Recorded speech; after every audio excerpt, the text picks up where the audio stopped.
to give you something to work with, all right? Make it clear to you is that all persons who belong to secret societies, whether Skull and Bones, Masons, Eastern Stars, Knights of Columbus, Knights Templar, etc., Daughters of the American Revolution, White Camellia, etc., Jesuit Order, all of them get this education. You understand? It's held back from you because you're the product. You understand? Don't get caught in the trick of racism. Race is the species. Are we clear? Race is the species, the human species, and the human species is divided into larger families which are called nations and nationalities. Absent of that, don't talk about law because it don't apply to you. Only programs. See the trick? I want you to understand that clearly. So while you may be dealing with different bodies of information, if you don't know those rules, you're at a disadvantage. In law, make sure you all understand this. Come on, brother. Stop. There are two types of person at law. Name them. And it's important for you to know this because it's really dangerous if you don't. Keep in mind these questions I'm asking you, that we're all adults here. And if you don't know these things, imagine the trouble that our children are in. Because these are civilization rules, I'm telling you. These are not, I'm not just talking because I'm talking to you. These are rules of civilization. I'm just trying to prove to you where you've been cheated, so that you can be inspired enough to go get something for yourself. Because nobody's going to volunteer and give it to you because you're the economic base for this thing.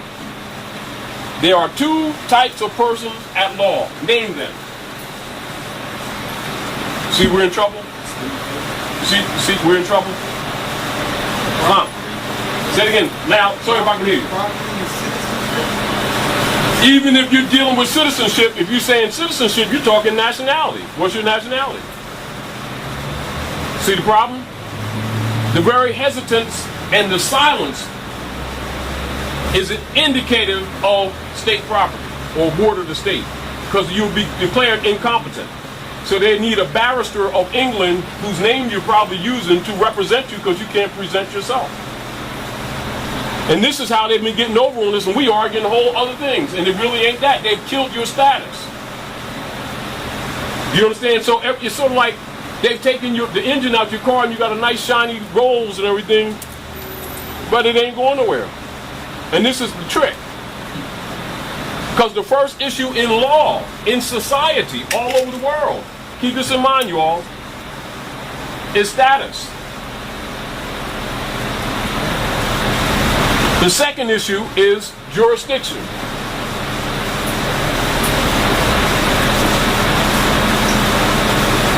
And the third issue is adjudication.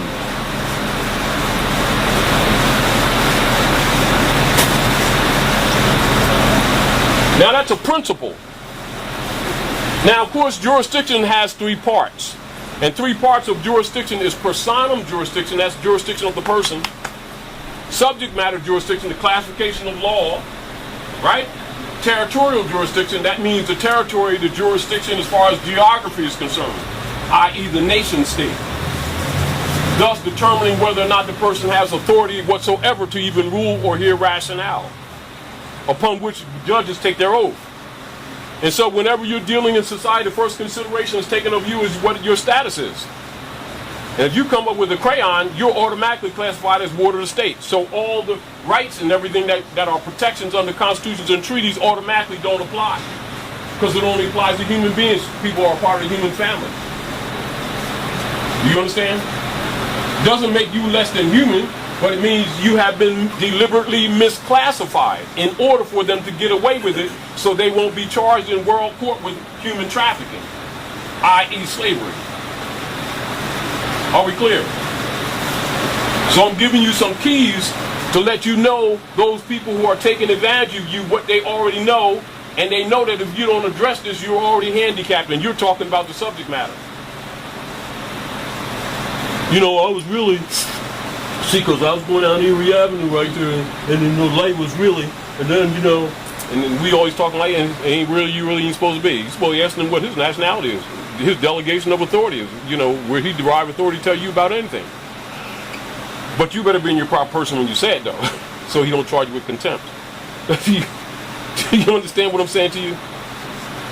And this is how, like you see other Europeans, might see a European going to court, right? He was riding all up on the side of the building, right? Rode through the people's yard, knocked the fence down, ran through the house, kicked the dog and everything, and he get community service, right? Brother got a ticket that he didn't pay last time. They put a boot on his car. He go try to get the boot off, and they lock him up. How that work? European got a record this long, and he's still rolling it out. You understand what I'm saying? Brother got a couple claims, and they trying to roll him. Do you know what happened? Most people say it's racism, right? No, it's status. You see? You understand what I'm saying? But they'll give you the race argument, so you'll pick up the argument, meaning that the criminal is describing the crime, and you pick it up, and you're really off kid. You know, like I steal your bicycle, and then we're gonna have a cookie discussion about how many cookies I took. And this is basically what they've done. You see? And then we've grabbed onto the argument and built on it like we've really done something. I suggest if you went to the United Nations and you saw the different nations of their planet, and you see Asiatics just like you and me, do they have light-skinned, orange-skinned, colored people in front of those signs there?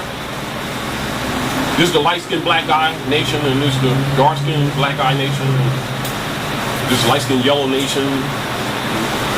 You don't see that. Why? Because they're civilized beings. They know daggone well that human beings ain't crayons. Do you understand? If anybody knows about history, for instance, when Ralph Bunche went before the United Nations at time, and they got up and walked off, and start talking that black stuff, because there's no such people. You can't come to the nations of the earth with international law talking about crayons. You must name the nation. Now these Europeans have been colonizing our land for the last few hundred years, and they took the birthright of these people and branded you with names that don't belong to your bloodline. And as soon as you claim them, you just gave up your birthright. Didn't know that that's what happened. And in law, you have no standing. It's called no judicio standi. So our people talking racism, and the issue is no judicio standi. See the problem? They know that's what the problem is, but we arguing something else. I mean, it feels good. Oh man, I really told him off. I called him a white racist. Wow, man, you did. Woo-hoo-hoo. Did he give you a sandwich? No. Did you dismiss the ticket? No, but I called him a racist. I really got over. They laughing at you all the way to the bank. Do you understand what I'm saying to you? The reason I'm telling you this is because we need to stop playing games. And we need to grow up and stop being boys and girls and recognize that human beings are not crayons. They really aren't. And there's no such thing as light-skinned, black-skinned girlfriends. It don't exist on a planet called Earth. Never did. And as soon as you go into that connotative linguistics, you're outside of the law. And if you're outside the law, you're listed as an outlaw, or what they call in law, civil liter mortuus, means dead in the eyes of law. You understand? The opposite of that is called in full life. Give you another example. How many of you know about, give me a synopsis, just loose on the floor. The Niagara movement and its development. Tell me about it. Tell yourself about it. Open floor, just talk. Who knows about the Niagara movement? Well, tell me about the Niagara movement today, what it developed into. And I'm only presenting some of these things to you to show you what you don't know about yourself. Do you understand? It's not to challenge you, not to make you feel bad. To show you why other people come here and don't have too much respect for us, because we don't read. But we always know Allah, God, and Jesus, Muhammad, and don't even know ourselves. Do you understand? Meanwhile, we got a bunch of organizations that light on us and soak from us every day. The Niagara movement, to know your history, in old North America, Northwest Africa, North America, near the Great Lakes, the women used to all meditate there for thousands of years. Europeans took a bunch of the sisters, cut their heads off, and threw them over the falls. And they call it now Niagara Falls. There was a riot in the early 1900s. Europeans took over the Niagara movement, scattered the people, and they assigned some Yiddish Europeans claimed to be Jews to take over that movement. That movement is now called the NAACP. And they made sure that the charter declares that they can never own property. But these people pay for that organization right to this day, don't they? Don't even know their own history. Don't even know they're on their own land. The great Masonic secret. Matter of fact, most of them think this is India and think we Indians. See your problem? I just told you another Masonic secret. You didn't even recognize it.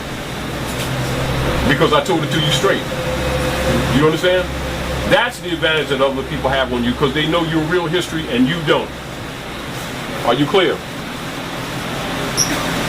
Does any one of you know why that pyramid is on the back of that bill that they call a dollar bill, which is not a dollar bill? Open floor. Do you ever see any politicians speak under that pyramid that you see on the back of that note that you call a $1 bill? Did the teachers ever teach you about what that pyramid is on the back of that $1 bill? Secret society. What secret society? You're the secret. You're the secret. That certainly ain't Rome. Egypt. I think they kind of told you that in National Treasure movie, didn't they? Didn't they? Then they take you right to the Philadelphia House that they call now Independence Hall. That's Philadelphia House. Then Nicolas Cage pull that brick out, which means masonry. Then take those shades out, which means illusion. Then the sister that was with him, right? See in watermark the Great Seal Pyramid, watermark in the paper. And they run around looking for this coin, and the treasures of Egypt is right beneath their feet. You're in Egypt. You never left Africa except in your head. You're in Northwest Africa. North America is Northwest Africa. That's why they can't deport you. They can only build jails. That's 360-degree Masonic secret. Not Richmond. That's why that pyramid's on there, because it's yours. But you won't claim it, so Illuminati's claiming it. She goes to school, they're going to give her a little light green piece of paper with lines on it, a blue line, a red line, and show her uppercase and little case and say, now when you write your name, and you start your name with a capital, and then the rest of the letters are small case. We're talking about children, not adults. Are we clear? Right now you can send adults with things and letters and instruments and marriage certificates with all capital letters, and they say that's them. Adults. What have you just recognized that I've just said to you? And they don't even question it. I think the book that deals with that is Cracking the Code. Cracking the Codes? Cracking the Code. Yeah, the Cracking the Codes will expose some of that too. Expose a lot of that international maritime law and Yes. Now, but what it also doesn't do is tell the people where the straw man's origin coming out of the 14th Amendment is. Why? Because it would wake up these people who think they Negro, black, and colored. In other words, it's talking some sovereign argument to a limit because they're still benefiting off your ignorance. Do you understand what I'm saying to you? For instance, like, how many people know? All right, I'll give you another key. Say I'm a preacher, right? And I'm married. Say y'all married. I say, sis, I noticed that you was checking the brother out a little bit there. You down with him? You know, he said, I noticed that you was checking the sister out. So now I'm gonna hook them up, right? And I said, brother, does she make peanut butter sandwiches for you on Thursdays? He said, yes, she does. You like those peanut butter sandwiches? Yes, she does. You like when he rides you on the back of the bicycle real fast? He said, oh, yes, I do. I now pronounce you by Man and wife by the power vested in me by the state of Pennsylvania. They just told you they're state agents. And they tell these people that Jesus ordained them. But they know that people can't read and they don't pay attention to details. Then what do? They take that marriage certificate, they file it in the Department of Vital Statistics, and they file it in the Department of Orphans. Did you know that? Do you know why that marriage certificates are filed in the Department of Orphans? So that the state can escheat all inheritances. This is a legal term, look it up.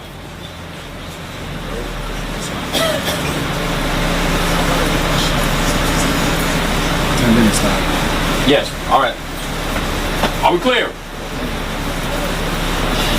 That's why they come in your community, kick the door down 2 o'clock in the morning, take your babies, and you wonder, hey, you got no court order, and you talking all kind of stuff.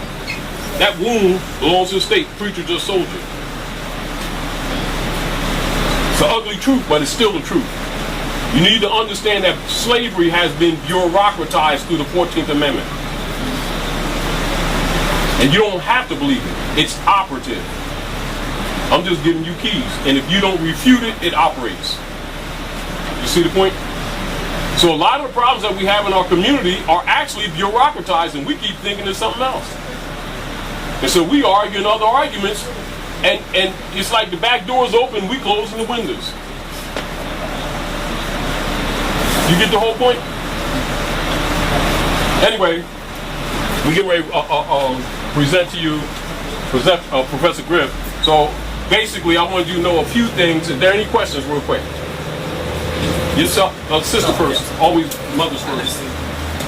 I wanted to ask, in reference to your committee with Dr. Valentine. Sure, I nationalized it. Now, I know a piece of something in reference to him losing his house some years ago. Yeah. Where he knew this information. How does that happen when you know? He knew some. He knew some. He knew some. That's years ago. Because remember when we used to have all the people coming on Carroll Street, he had a lot of information, and he was just getting into birthright information. He's a great metaphysician, though. Yes. You understand? But this issue is birthright. It's sanguine. See, and if you don't know that this is your estate, you're never going to claim it, are you? If you don't know that a mortgage, how many people know what mortgage means? Now remember, we had the baby up here. And remember, we're the adults. What we know determines what their future is. And if we don't get it together, all we're doing is spinning in circles playing these Negro games. Mortgage means dead pledge. How many people knew that? See how we can't read, but we get them every day, don't we? Oh man, I got a mortgage, you know, man. It's my spot right there, you know, I got a mortgage on the spot right there. Dead pledge. You're the pledge. And the contract is dead from day one. It's a fraud. Do you know how it's a fraud? Do you know the construction of it by which to identify the fraud? Do you? Now, we're going to make sure in the future you know that. As a matter of fact, you'll see a book in here next month on mortgage fraud. Teach you everything and how to claim stuff too. But get some other things in order first. So you said he didn't have all of it. He didn't have his marbles in order at the time. He knows a lot more now than he did then. You know what I mean? Because you got to understand, this information has nothing to do with what you believe or how you feel. It has to do with world politics. It is what it is. Do you understand what I'm saying? So if you're not aware of your status, and then you start trying to argue the issue of mortgage, you're already neutralized. You know, real quick, because we only got about, what, 5 minutes? All right. I was me and the sister was at the terminal, and the brothers came past with these flyers. Remember when they were doing the foreclosures? So I went down, you know, I'm trying to see what's up. So I go down to the meeting, you know, the meeting they was having just before they did this thing in April type thing. And so logical, I'm trying to help. I mean, they don't know who I am or who I'm what. I'm just another person that get a flyer, so I'm going over there. So I go into the wrong meeting. It's the meeting where all the lawyers are and all the people that's preparing, you know, for that coalition type thing. So I'm sitting on the side, and they got the long tables or people, so they tell me to sit at the table, right? So I don't know. So I wasn't supposed to be at that meeting. Anyway, because that's the planning meeting. That wasn't where everybody comes around, it wasn't that one. Anyhow, but that's the one I thought I was going to. So they're talking trash, and we're there about 4 hours, and they put the portfolios in front of us. So logically, everybody named themselves as lawyers, the representatives for the mayor, and all these other people, stuff like that. So they asked me to speak up, who are you, right? So I said, I just got a flyer, that's why I'm here, So I said to the lawyer, I said, you all keep on going through this issue, and they gave us the issue before the Congress, the dispensation of this 106 million notes that they're supposed to be. And I said, well, why don't you all just stop the whole thing? If you want to stop the foreclosures, why don't you just demand the deeds of trust? Why are you arguing the mortgage? The room went silent. Of course, they didn't like me after that. Nobody wanted to talk to me. Anyhow, the head lawyer said, after about a minute of silence, well, he's right, but there's not enough lawyers to deal with these issues, and they go on and on and on because they want to get over the issue because it's the deed of trust, it ain't the mortgage. Because they set up a trust they didn't tell you about. You understand?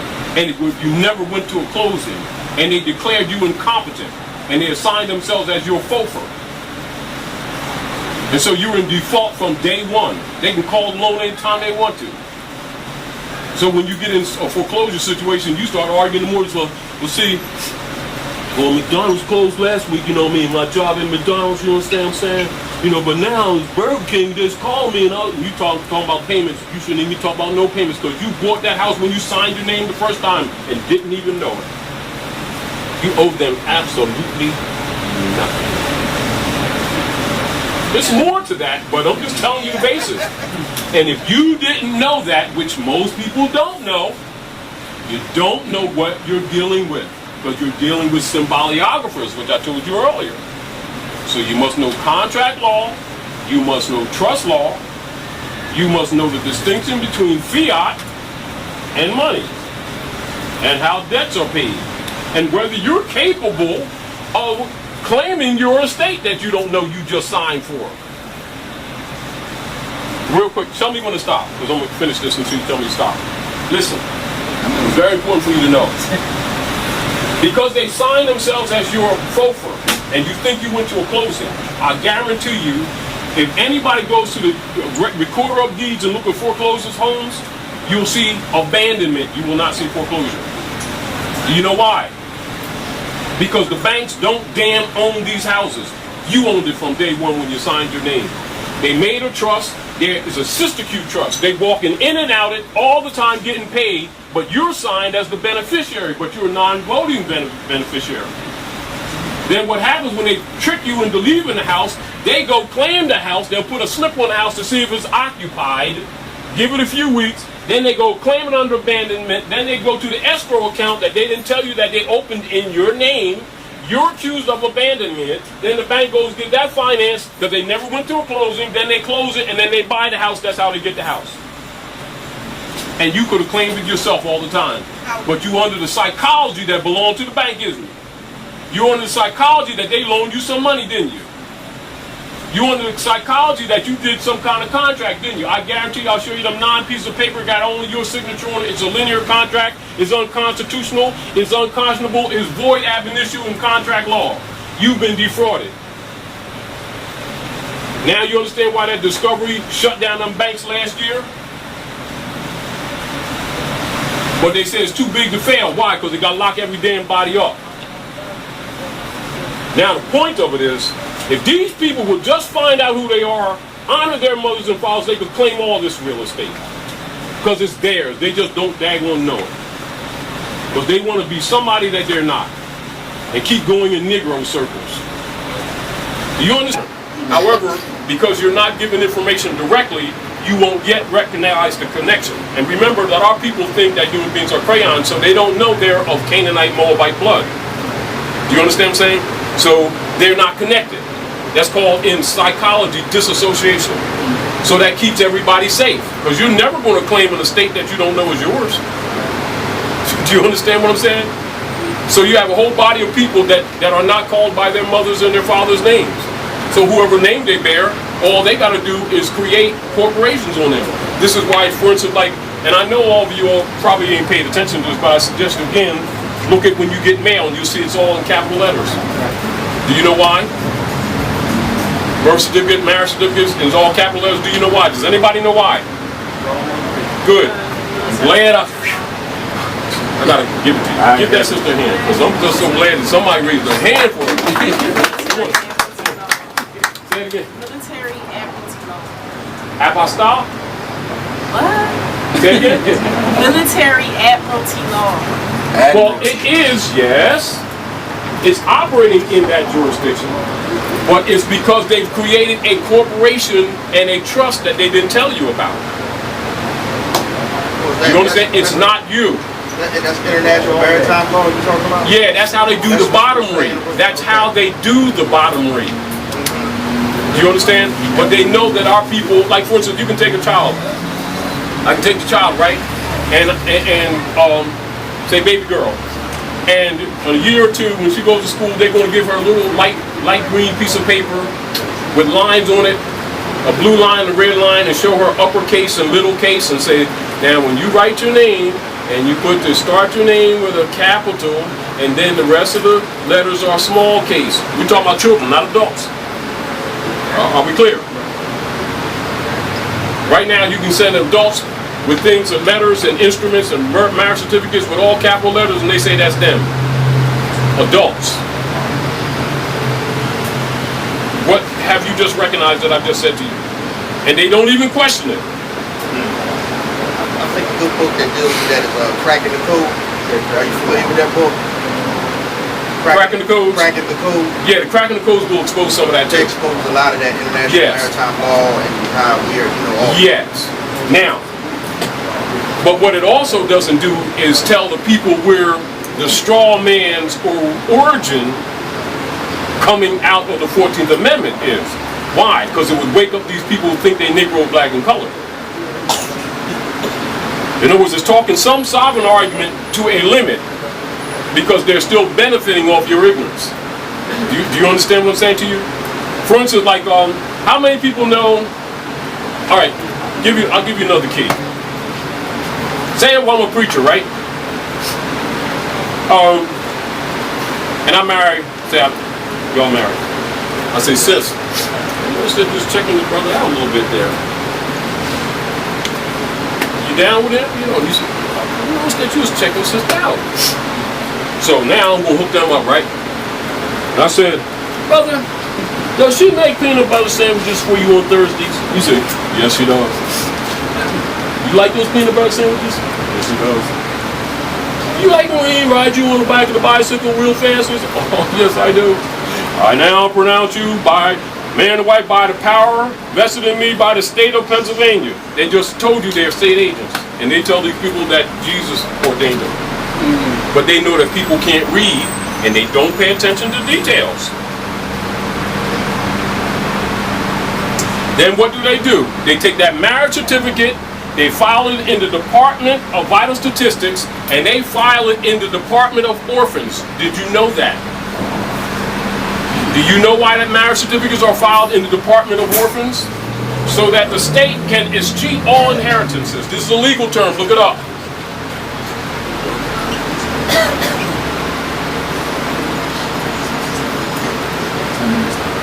Yes, all right. Are we clear? That's why they come in your community, kick the door down 2 o'clock and want to take your babies, and you wonder, hey, you ain't got no court order, and you talking all kind of stuff. That womb belongs to the state. Preacher just sold you. It's an ugly truth, but it's still the truth. You need to understand that slavery has been bureaucratized through the 14th Amendment. And you don't have to believe it. It's operative. I'm just giving you keys. And if you don't refute it, it operates. You see the point? So a lot of the problems that we have in our community are actually bureaucratized, and we keep thinking it's something else. And so we argue other arguments, and it's like the back door's open, we closing the windows. You get the whole point? Anyway, we get ready to present to you Was that Professor Griff? So basically, I want you to know a few things. Logically, this information is sensitive, so nobody's going to come here and get deported by schooling you. First of all, because most times if they come here from Africa or one of the islands and try to school our people, we start talking about, you don't know Jesus. They start that kind of stuff. And so, they quit. The best thing for them to do is find the thickest piece of plexiglass they can find, put it between them and you, and live off you like everybody else. Because we keep giving up our birthright, talking about how saved we are with our hypocritical selves, while our babies are dying, younger and younger on the street. They can't even build enough funeral homes. We are hypocrites, but nobody won't tell us because we can fight too. But it's the truth. But understand that there's a whole different world right in your face. But we don't read. All God, somebody's gonna come and say, Allah loves you. Give me $5. And you start giving them lunch money and everything. Jesus told me yesterday. And you start giving them $5. Give me 10. Oh, you didn't mix a lot. Then we get on a guilt trip. You start giving me $15. I mean, it's forever. Everybody lives off us. We are naive. And the other problem is that we are so arrogant with our ignorance that nobody can tell us anything. So why not live off of it? Because we make everybody rich. A dog can come here. If a dog learn how to use a cash register, and he can find a building that's been empty since we was going to grade school down the street, he'd go get it and be selling us toilet paper and braids. And we've talked about, look at them coming in the black community, taking stuff out of the black community. We have no idea what the real world is. We're plugged into a false matrix and too arrogant to even look beyond our face. And the whole world knows better. A lot of that has to do with us being unorganized too. I think that plays a lot of that. I think you read, but it's the kind of material we do read. Can I say this to you? You know what brings organization in any civilization all across the planet? It's called a constitution.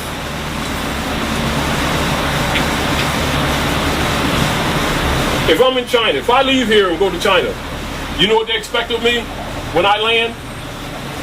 What my civil constitutional law is, not what I believe. You can take your beliefs and stick them in your back pocket. They're irrelevant. Plus, you're going to change them 2 years from now when that particular God don't work that somebody sold to you. That's always happens to be broke. You understand? In other words, you can take a child. A child has common sense to know that any God that's always broke, you don't need him, he needs you. But you can get a whole bunch of adult people that think the creator's broke. And keep thinking some preacher, some imam, some rabbi got his direct phone number to Jesus, Allah, and Prophet Muhammad, and you owe them something because the state ordained them. The priesthood has been one of the most damning things that ever happened to humanity. Because the greatest thieves are amongst them. While most of them belong to secret societies and learn this very truth that I'm telling you and take an oath to Rome not to reveal the secrets. But the problem is you don't know the secrets you think it's just some other stuff that they're studying that cultists and stuff and they're keeping secrets from us and blah, blah, blah. You the secret. I think if you're overwhelmed, that's what you call breaking the spirit. It's called disassociation. That's why they spent so many years burning books. Do you understand?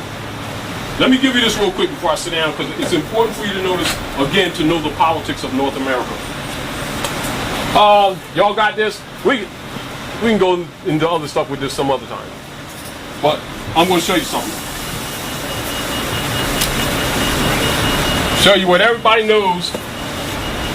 The foundation of your slavery in North America, foundation of your brandings, etc., and the straw man, etc. And right when you say codes, when you're talking about the codes, the first codes you're talking about is the Christian black codes, or what is called in French, codes noirs, the black codes. That's what the Christians set up from the church in order to destroy these people here who don't even know this land is theirs. Do you understand? That's 1724. All right, now, Here's the foundation.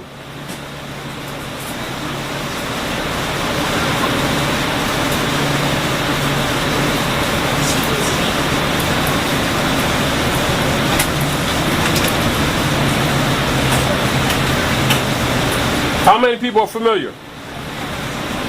If you're not familiar, you don't know what's happening with you. Do you understand? All people in government, all people in the industry know this is the foundation of the economic controls, particularly in North America, of all subjugated persons listed as Negro, Black, and Colored, Afro-American, whatever they are this week. Indian, West Indian, etc., etc., etc., and so on. That's the foundation of all of the politics. How many of you are familiar with the Berlin Convention of 1884-1885? Good. It's a continuation of that. How many of you are familiar with King Alfred Plan, Rex 84 Plan? Good. It's a continuation of that. How many of you are familiar with Homeland Security? Good. It's a continuation of that. So if you don't know the foundation, can you fix your problem? Huh?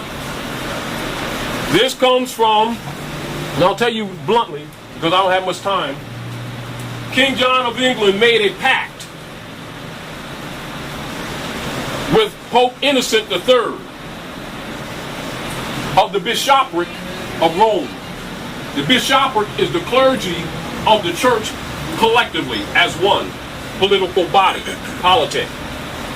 That agreement in 1213 was the deliverance of all conquered lands, properties, and persons to be delivered to the popes of Rome. That's the Treaty of Verona.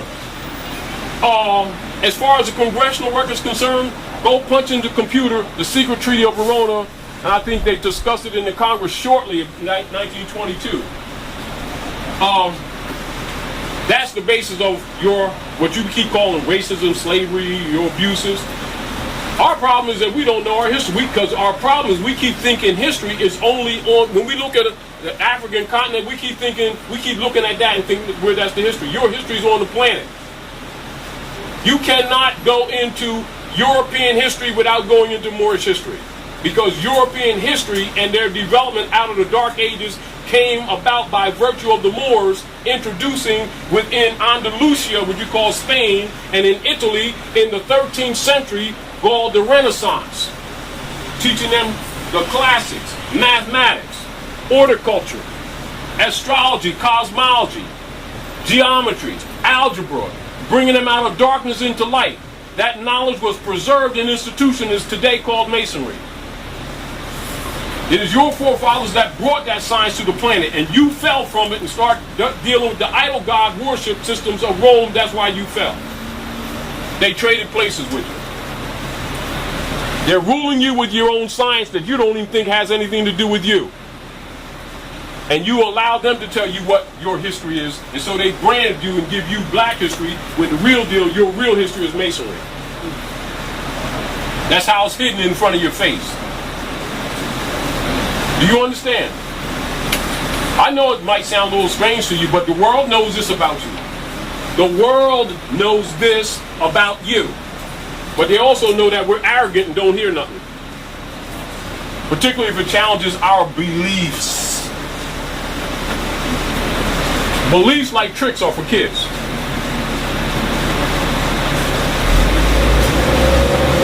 I'll give you one more thing. You stop me when you're ready, brother. In all secret societies, they use symbols of the three, or what you call the triune principle, in the operations of your five senses in the physical form after the descension from a spirit plane into what is called the dense physical body. You see things in three dimensions, what they call dimensional three. And so this is a principle of three. And this is the third rock from the sun. And so you're given symbolically and ritualistically three candle lights which represent light or wisdom, knowledge, right? And it would be like this.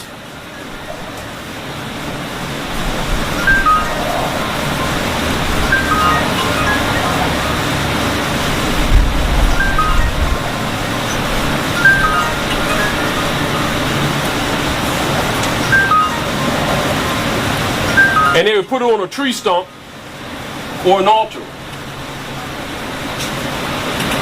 Now that first light represents belief.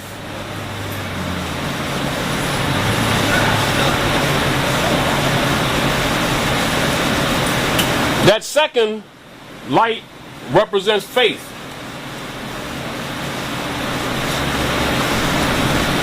The third light, which is not given to you unless you're in a secret order or you're a priest or reverend, you understand? You don't get this, like if you're in a church, my synagogue, you're all left on these degrees. You get the point? But when you get to the rabbi, the minister, the preacher, the imam, the shakum, the sheikh, then you get this.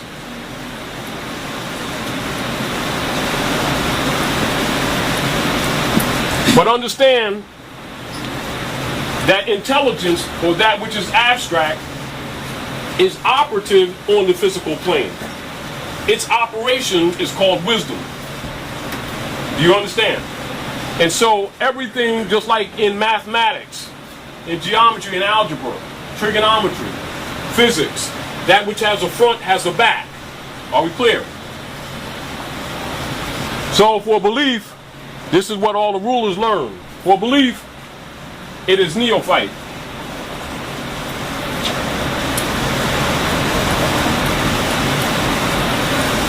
For faith is scholar. For fruition is master. And upon this they get their PhD, their degree. Do you understand? Are we clear? Check. Now, you, the masses who pay the bills, are never told this because it would free you. You know how the Nazarene would say, know ye the truth and the truth will set you free?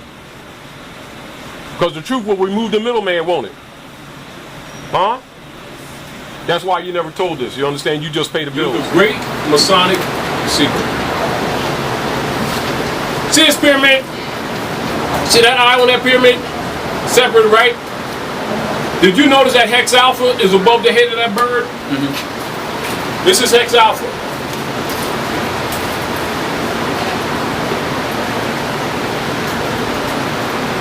Did you notice that? That them 13 stars formulate Hex Alpha, called the Shield of Suleiman? Oh, yeah. Huh? Oh, yeah. But you handle it every day, don't you? Huh? All right, now let's look at that pyramid. Let's look at that pyramid.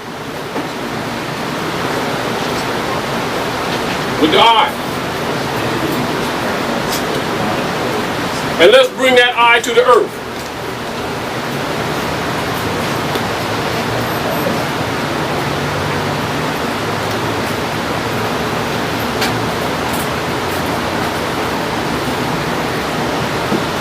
We talked about physics earlier today. Do you notice how this graphics defies the law of physics? Tell me. There it is right in front of your face. You see that pyramid? The sun shines in the east and casts a shadow in the west, doesn't it? In violation of the law of physics, the shadow continues underneath the pyramid on the sand. Did you pay attention to that? And on top of that, there's an acacia bush growing in the east corner. So let's bring this light, or this pyramid, to the earth, and you'll see this.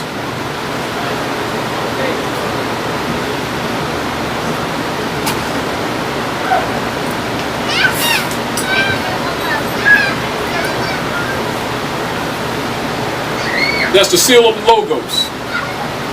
Anybody who knows anything about ancient religion, that's the Logos, or what is called the Master Seal, or Circle 7.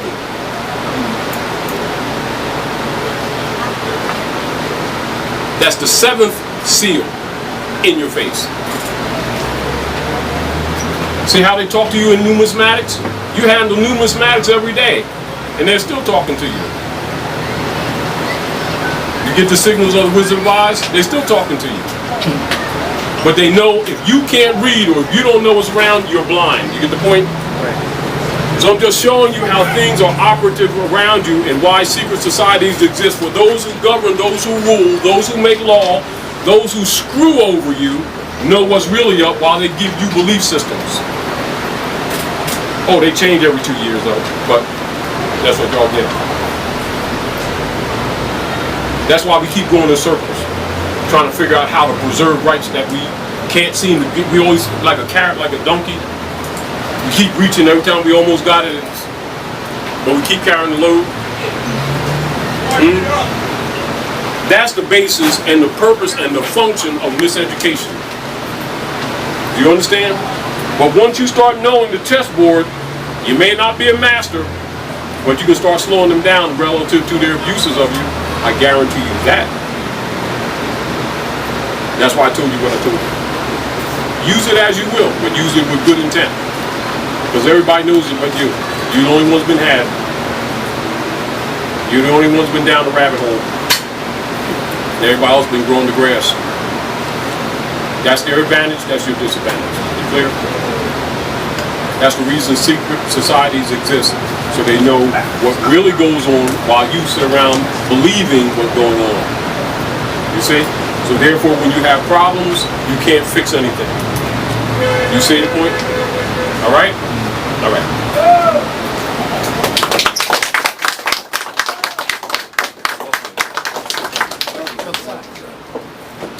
Well, oh, you want to keep this for me? I'll pick this up next week. Okay. Well, as you see, this is why we wanted y'all to come. You know, Taj is a great lecturer, a great master teacher. We always welcome him anytime. He did the same thing to me last night, so I'm used to it. I can't never stop him. And won't stop him. But we do have other people here with us today. We have Black Dot here already. He's ready to speak. We have Professor Griff, of course, he'll be here in a few.